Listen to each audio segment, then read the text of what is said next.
Julle sal onthou, ek het so 'n paar weke gelede met Kobus Moller gesels oor sy boek Risk and Reward. En ons het ook die wonderlike voorreg gehad om onlangs by die vrystelling en bekendstelling van hierdie boeke te gaan inloer.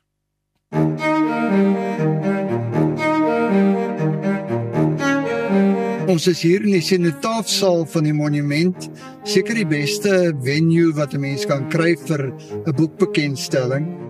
Ek dink al heeldag aan die voorreg wat hier is. Is daar 'n beter venue vir so iets in die hele Suid-Afrika? Ek voel nederig stil oor die geleentheid en wat gebeur het.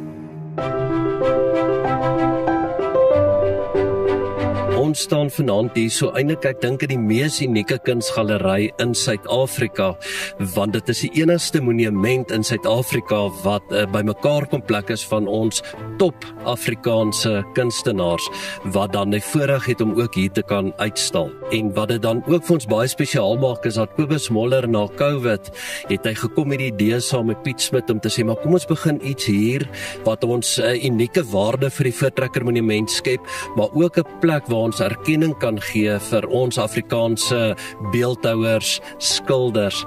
En dit is wat hierdie kunsgalery hierso in die Sinotaafsaal van die monument ook nie net uniek maak nie, maar dit skep ook 'n ervaring vir ons internasionale toeriste. As hulle die monument besoek, hulle ontdek die wildlewe van Suid-Afrika, hulle sien die pragtige bome, die natuurskoon van hierdie land, wat hulle dalk nie eens op 'n ander manier enigsins sou kon sien nie.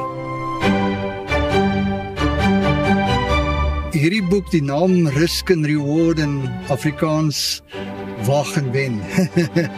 Ek is 'n ou wat bitterlik baie onverskillige, onverantwoordelike risiko's geneem het as ek in die bos agter diere aan was om hulle te bestudeer. En verskeie kere moes ek nie lewendig daaruit gekom het nie. So die boek het 'n baie stewige geestelike basis, dat ten spyte van stupidheid kom die Here en hy organise die dinge so dat jy veilig is.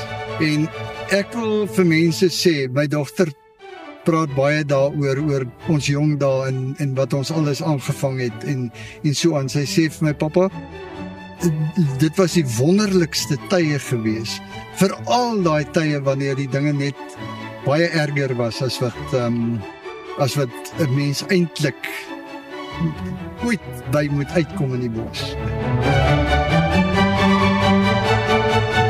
Wat hierdie boek van vanaand wat hier bekendgestel word 'n baie unieke boek maak, is dat dit die samevatting is van 'n lewenswerk amper oor 50 jaar, en dat daar aan elke skildery 'n unieke storie gekoppel is, wat vertel van Kobus Moller se lewensreis, wat begin het in Rhodesië op 'n sendingstasie, en dan uitgebrei dat dit reg oor die hele wêreld het hy bekend geword. Letterlik op elke kontinent is van sy werke uitgestal.